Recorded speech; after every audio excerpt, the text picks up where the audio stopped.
जिश्वरपूर तालुका वाळवा येथे आज ज्येष्ठ नागरिकांच्या वतीने तहसील कार्यालयाच्या समोर आंदोलन करण्यात आले। या आंदोलनामध्ये देशातील ज्येष्ठ नागरिकांना पेन्शन मिळावी ही प्रमुख मागणी घेऊन हे सर्व आंदोलक अक्षरशः पावसामध्ये बसलेले आपल्याला दिसून येते। या सरकारनं दिलेली आश्वासनं पाळावीत, अन्यथा येणाऱ्या कालखंडामध्ये महाराष्ट्रातील आमदार आणि खासदार यांच्या घरासमोर बसून झुणका भाकर खाऊन त्यांच्या घरासमोर आंदोलन करण्याचा इशारा या ज्येष्ठ नागरिकांनी दिलेला आहे। नारी संघटनेचा नारी संघटनेचा ज्येष्ठांना पेन्शन ज्येष्ठांना पेन्शन कोण मते देत नाही। सरकारनं जर ह्या अधिवेशनात आमचं लक्ष दिलं नाही, हे जर आम्हाला दिलं नसलं तर तुम्ही आई वडिलांची फसवणूक केली असा अर्थ होतो। प्रत्येक आमदार आणि खासदार त्यांच्या दारात जाऊन झुणका भाकर खाल्ल्याशिवाय पर्याय राहणार नाही। कृपया या सरकारने तिची नोंद घ्यावी। सरकारनं आम्हाला आश्वासन दिलं आतापर्यंत, परंतु मागच्या आमदारकीचे इलेक्शन सुद्धा आम्हाला 3,000 रुपये देण्याचे आश्वासन या प्रवीण दरेकर सारख्या गटनेत्यांनी सुद्धा आम्हाला दिलेला आहे, परंतु आज तागायत त्यांचा शब्द त्याने पाळलेला नाही।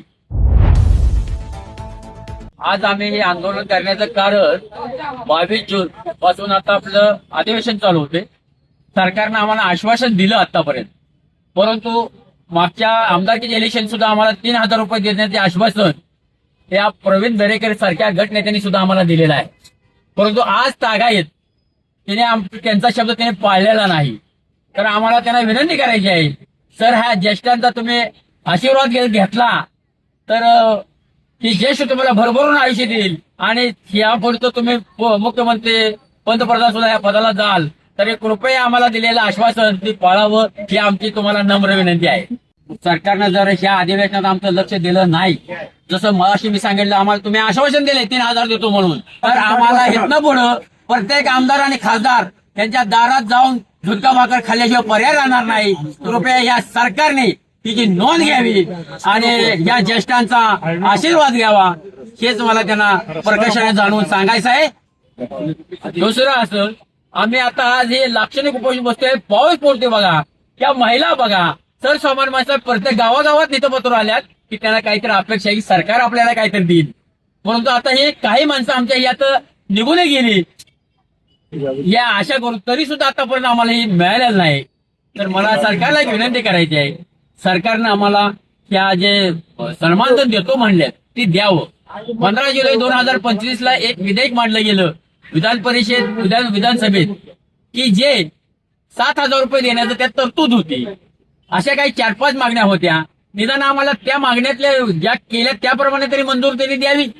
नाहीतर आमचा एक नारा असा आहे, आतापर्यंत आम्ही मला सांगा 1,500 रुपये महिलांना दिलं, देऊ दे, त्याच्याबद्दल आमचं काय म्हणणं नाही, परंतु 1,500 दिल्यावर त्यांनी एका वर्षात मतदान केलं, मग आम्ही 60 वर्ष मतदान करतोय, मग आम्हाला किती वेळा त्यांनी द्यायला पाहिजे?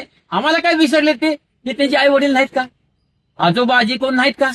मग आम्हाला असं म्हणायचंय की सरकारनं आमची दक्षता घ्यावी, पण सरकारला आम्हाला एक इशारा द्यायचा आहे की आमची संख्या थोडी नाही, ह्या देशात आमची संख्या जवळजवळ 20 कोटीच्या पुढे राहील। कारण आता 2029चं इलेक्शन आले देशाचं सुद्धा, तर आम्हाला एक त्याला सांगायचं आहे, व्यक्तीला ना पार्टीला ना धर्माला ना जातीला आमचं मत आमच्या या प्रस्तावाला, जो प्रस्ताव आहे जे सरकार आमच्या प्रस्तावाला मंजूर करेल, आमच्या लोकांना सन्मानधन देईल, त्याच सरकारला आमचं मतदान राहील। त्याच्या पुढे आम्ही मतदान बहिष्कार टाकण्यामध्ये त्याला मतदान न करता जे सरकार आम्हाला देईल त्याला मतदान म्हटला जातो। मी तरुणांनी दिली कुणाला मला सांगा, 18 वर्षापर्यंत सुद्धा आम्ही ह्या तरुणाला जगवले, वागवले, त्यानं सांभाळ केलाय आणि मगच या देशालाही तरुण आम्ही दिलेले आहे।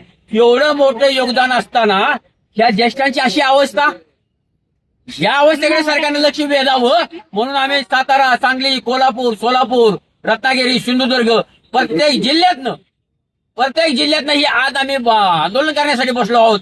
सरकारने इकडे लक्ष द्यावं आणि ह्या गरिबांचा दुबाव घ्यावा, या ज्येष्ठाचा दुबाव घ्यावा, एवढंच मला म्हणायचं आहे। जय हिंद, जय महाराष्ट्र।